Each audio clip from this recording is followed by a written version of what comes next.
Hey everybody, what is going on? Hexlex here. Got another Pokemon Pocket TCG video for you. Coming at you with another deck profile. This time I'm going to show off some games with Dragonite. Yet another Weezing based build that I've been on quite a bit. As usual, our deck is going to be over on the left.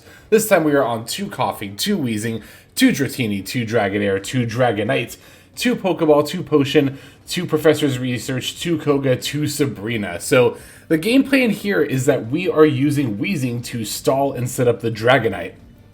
Dragonite having a very powerful attack in the form of Draco Meteor, dealing 200 damage spread out across the opponent's board, which is actually pretty good as opposed to dealing it all to the active, letting you potentially go from 0 to 3 points in one turn. So we only have a Dratini set up here. Our opponent is on a grass-based Venusaur deck, setting up Execute in the main and Bulbasaur in the bench, looking to get up that early Executor EX, looks like, and then set up the Venusaur for later in the game. So ideally, we would be starting with the Coughing, but in this hand we only open the Dratini. So I'm going to put the first Dratini, of course, out in the active, and then another one in the Coughing in the bench. Note that I'm putting energies, though, on the Dratini in the bench.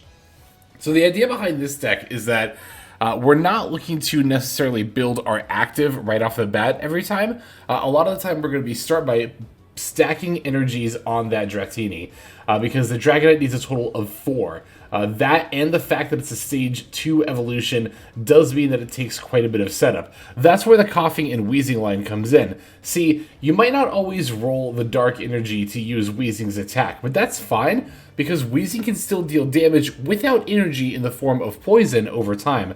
That combined with Weezing's 110 HP, which is definitely not bad for a stage 1 evolution, and also Koga makes it a great stall tool. Koga makes it a fantastic stall tool because Koga not only lets you get a free full heal, essentially, you can pull the Weezing back to your hand when it's low on HP, but also it's a free retreat on top of that. So not only can you get into a loop where you have you have a Coughing and a Weezing in play, the Weezing in the active spot gets low, Koga to pull it back into hand, put the Coughing in play, and then Weezing on top of it, and then set it up again for the next turn, right? But then also you can use Koga when your Dragonite's finally ready to go to pull out the Weezing without using a retreat cost. Koga is an excellent card, and definitely a lot of the reason why Weezing is so good. Alright. Opponent finally dropping their Executor EX. You'll notice that I've not been doing much of anything with my active slot Dratini. It's just been there to stall and take the hits. While my Dragonair has 3 energies on it. I believe it has Water and Thunder. Yes, so it just needs one more of anything to get going. Of course, we do also need to be drawing our Dragonite as well.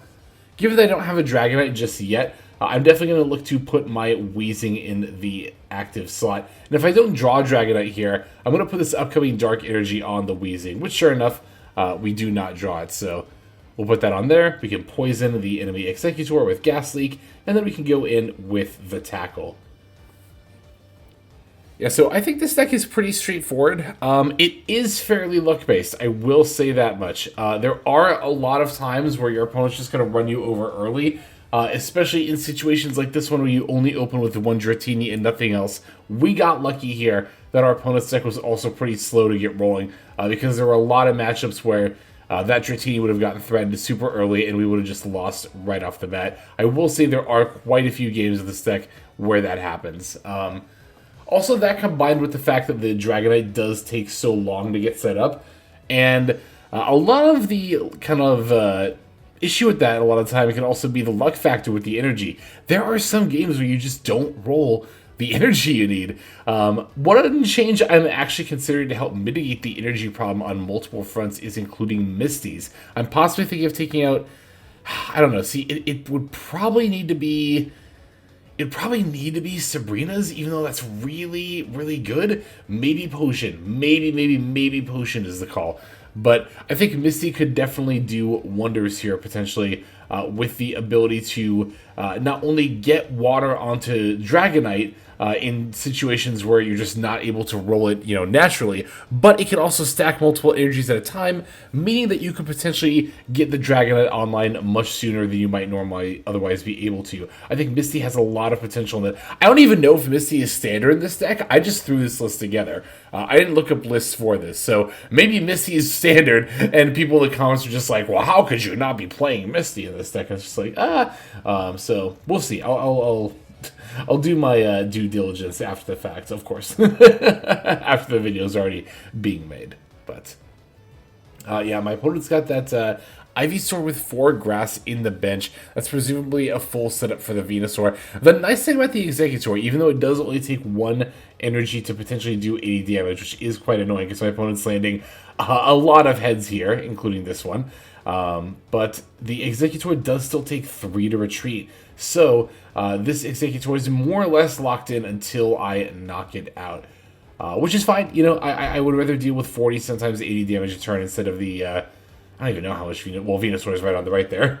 Looks like he deals 100 and then he heals 30. Yeah, that's quite a bit. So I'm actually putting on my Dragonair here, even though I don't have the Dragonite ready just yet. Because I know that I can 2-shot this Executor. I'm really kind of banking on the fact that I'm going to draw Dragonite soon. Because here's the thing, right? I really don't know how feasible it would be to try to throw out my Coughing here. Only because I don't have a Koga in my hand. Okay, there's the Venusaur. Makes me glad I didn't use Sabrina last turn. I definitely did not want my opponent to just free switch in the Ivysaur with 4, grass energy that could threaten to go into a Venusaur there. But even if I don't draw the Dragonite, we do still threaten quite a bit of damage. The only problem is if we take 80... then we are pretty much SOL. They're healing quite a bit. It's not going to matter because they're only up to 90 and they're poisoned, so they're going to go back down to 80. Yeah, that's the thing too, is that they only need to take 1 more prize. That's the main reason why I couldn't just throw out Coughing here, I felt like. Okay, thankfully they're only dealing 40. Yeah, I'm reading the Venusaur here. And there we did finally top deck the Dragonite. Coming in clutch. I'll throw the Weezing on here. Give it a Dark Energy, not that it's really going to matter. We're pretty much ride or die with this Dragonite. Really hoping this Draco Meteor is just going to cinch up the game here. And it doesn't quite, actually. It doesn't knock out anything. But this is still a favorable outcome. So we could have done a 100-100 split between the Executor and the... gosh, what Pokemon is that in the right there? I cannot make it out. The screen is a little bit small there. It might be Lilliant or something. But yeah, the heads here doesn't really matter. The Dragonite survives it. So the idea would have, of course, been the 100-100 split between the two, and that would have been, because the Executor is an EX, that would have been a instant win right there. But the split that doesn't knock out Executor is still definitely favorable, because then the Venusaur doesn't get to switch in. That would have been very, very problematic. Actually, I don't know. It might have been fine, because it would have dealt 100, and we would have lived, right?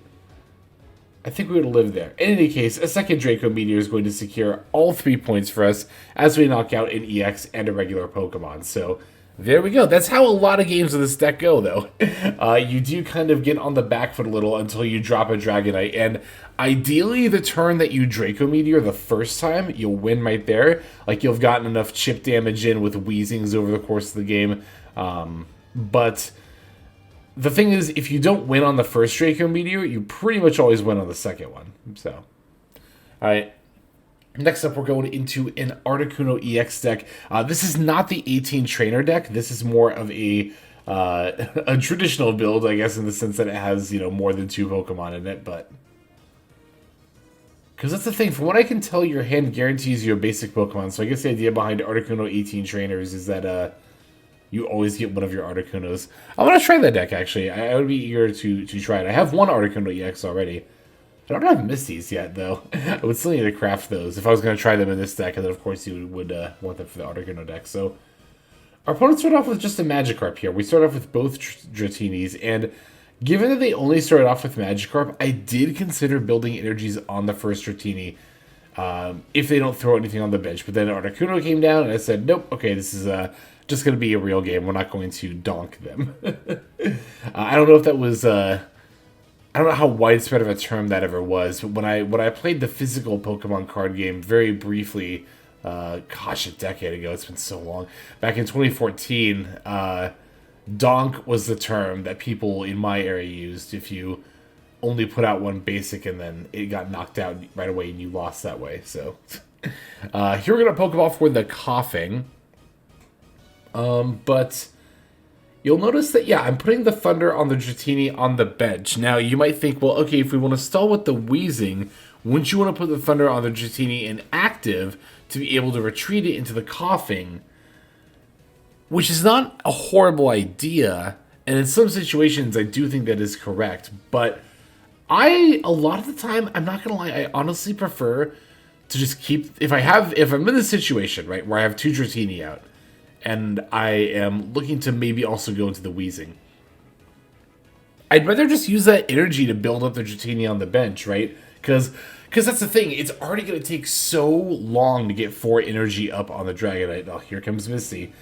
It's already going to take so long to get that energy built up that I really don't want to spend an extra turn putting the energy on the Dratini to retreat it out. There are even games where I'll have Darkness that comes up, and I'll have a Weezing out, and I'll still put it on the Dragonair to build up the Dragonite. If I know for sure that Dragonite's going to come down. Like, I already have the correct energy attached, and the Dragonite in hand. If I know the Dragonite's going to come down ASAP, I will forego even putting Darkness on Weezing so it can tackle, just to build up the Dragonite sooner. I think it's that important, so... And honestly, this Dratini is like still just living out here. The other thing is that we don't play any Pokemon EX in this deck.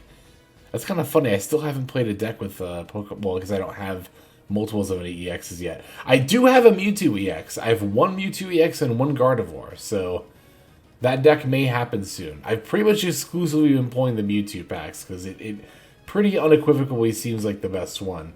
Unless you're going for Pikachu. To be fair, the Charizard deck, the Moltres deck in general, and Blaine deck are also all valid. But there are multiple things that I wanted to play in the Mewtwo deck. This Dragonite deck actually being one of them. So,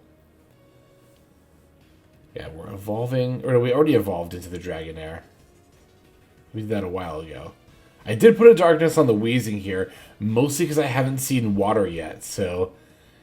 this is, I think, another situation where Misty would be great. Although, to be fair, we don't have the Dragonite just yet either. So, we are definitely looking for that, too. Alright, they're getting a couple of draws off Professor's Research.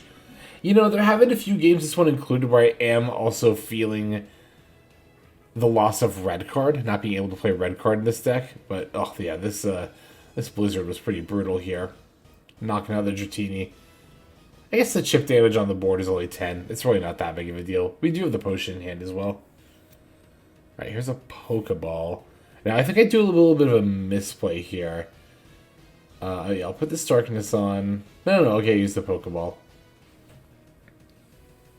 I don't know if it's this game or another one. I think it's still this game just later on. There's a game coming up at some point, I think, in this video where I have a Pokeball in my hand that I know is dead and I don't use it. And you definitely do want to use it even if you know it's dead in case of Red Card. I just wasn't thinking about that.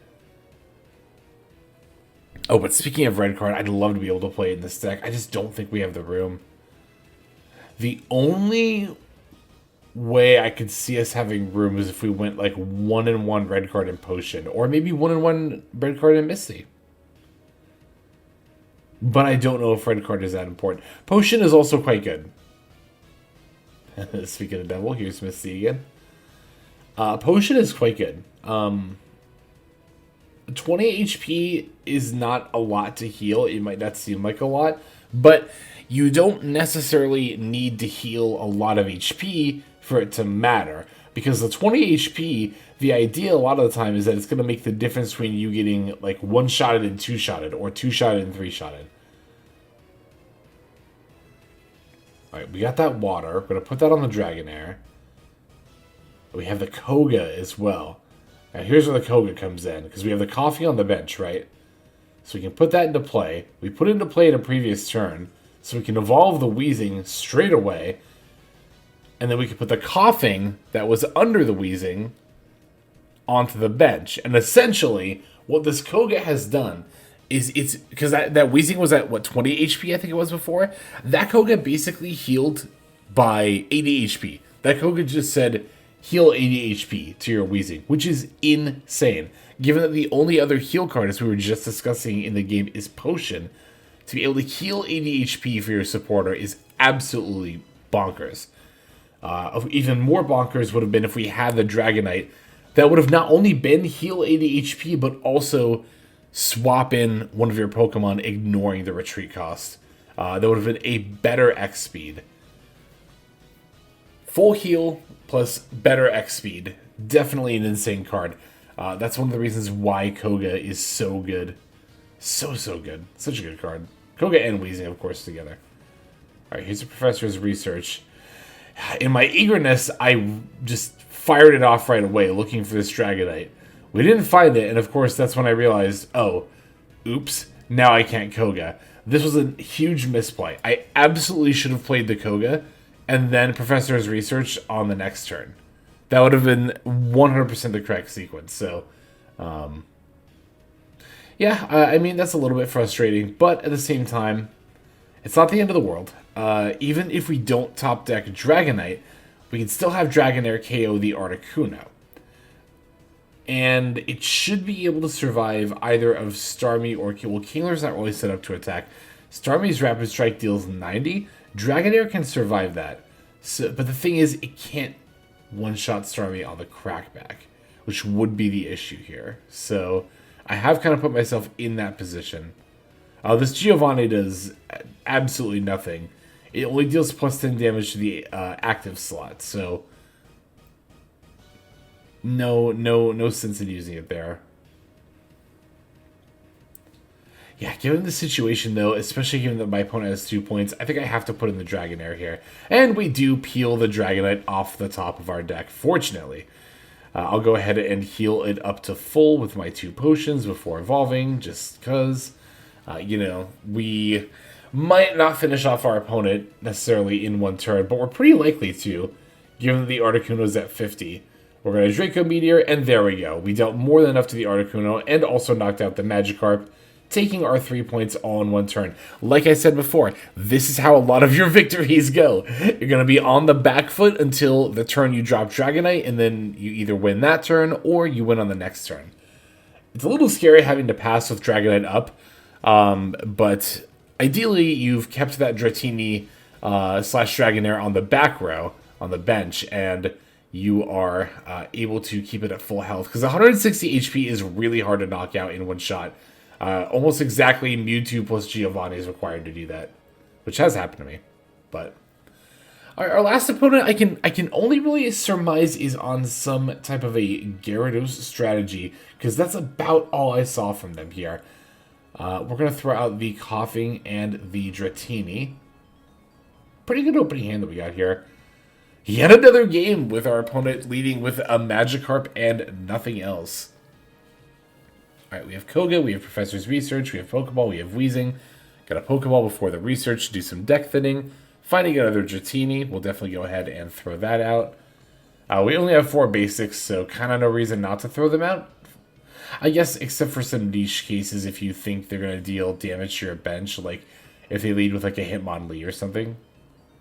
But here I'll just Pokeball for the Coughing and toss it out.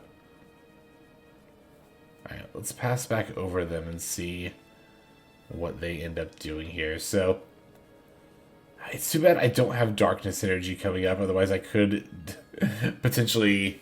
Oh, you know what? Even if I don't have Darkness Energy coming up, I do have the Weezing, which can poison the Magikarp. That does threaten to kill it.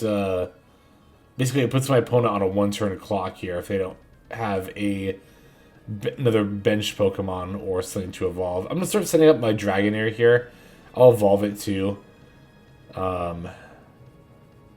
See, I don't know. It's always kind of hard to try to figure out what to play around. Because I did actually run into a water deck that was on Persian, which has a discard effect.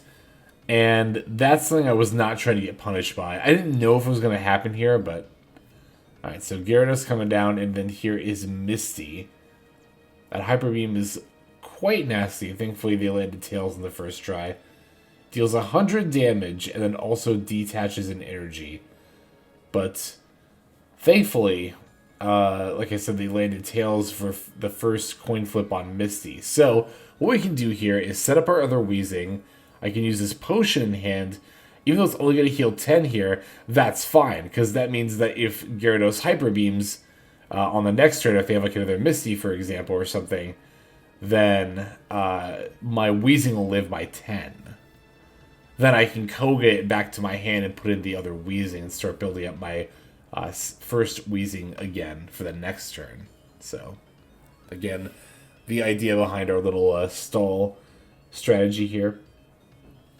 2 water on the Dragonair.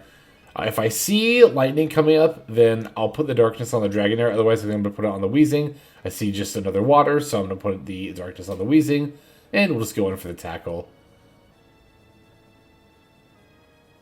So Weezing is actually a pretty decent threat. You know, like I said before, Dragonite aside. Although here without another Darkness Energy coming up, it'll be a little harder for the second Weezing to be as threatening. Alright, so they did heal with a potion. It's minorly annoying, but really not that big of a deal in the grand scheme of things. Alright, so like I said, Hyper Beam's going to put Weezing down to 10. To be fair, the Hyper Beam does take off the darkness that's on Weezing already anyway, so... Darkness coming up later. Still waiting for that lightning. I imagine here I'm just going to end up putting this, on the Dragonair. Getting it set up so that once we have that lightning energy, as soon as that comes up, we're going to immediately put it on the Dragonair. So here I'm going to Koga the Weezing that's at 10 back to my hand, put the Weezing on bench in play, then the Coughing in my hand, we're going to put that into play. Thinking about evolving that Dragonair, I decided not to, ultimately. It's kind of no reason to. Like, I don't really care if it... I mean, at this point, because the Persian effect is a random discard. I don't know if that's the only discard effect in the game, but... If there are other discard effects, it's kind of safe to assume there's a decent chance they're random, and if that's the case, then in this situation you would want the Dragonair at hand. Although, to be fair, I mean, if I lose out on the Weezing, which would be the worst thing to lose here, that wouldn't be, like, the worst thing in the world. Worse things could happen, of course. Sabrina is going to force me to switch in this Dratini. Yeah, because I know they're just going to one-shot... Like, obviously we don't swap in anything, like the Dragonair here. And then the Coughing, it's like I want to evolve into the Weezing again, so... It's pretty easy. We give up on the second Dratini here. We don't need it anyway, so we'll let them take a point by Hyper Beaming it. And, okay, if we finally got that Lightning Energy, I was going to say, we're actually at a point where once we get this Lightning Energy, we can just win with Dragonair. Like, we don't even need to necessarily go into a Dragonite. And actually, we're once again at a point where we're kind of threatening our opponent with this Weezing. But it's also been kind of funny that our opponent's one Gyarados has been enough to get them there. I'll say this, if they were up against just about any other deck, they would have definitely lost by now. But they rolled Weezing Dragonite, which is a pretty slow setup deck. So here with the Giovanni and the Hyper Beam, they are actually able to one-shot the Weezing this time. But it also just doesn't matter. I don't even need a top deck Dragonite because I've already got game locked in. But I see this professor's research and I'm like, okay, well I don't need the Dragonite, but if I can find it, and then sure enough here on the last turn, when does it matter? They both show up, but that's fine. We'll throw down the Dragonite and we'll style by winning by dealing 200 damage with Draco Meteor. And that's going to go ahead and do it for this one. So thanks for checking these games out, and thanks for supporting the last Arbok Weezing video as well. It did pretty well by this channel's standards, so I really, really do appreciate it. Lots of subscribers after that one, so welcome and thank you all very much. But I think that's going to go ahead and wrap it up here for this video. So, as always, Zevra, thank you so much for watching. This is Hexlex. I'm going to be signing out and hoping that you have a fantastic day.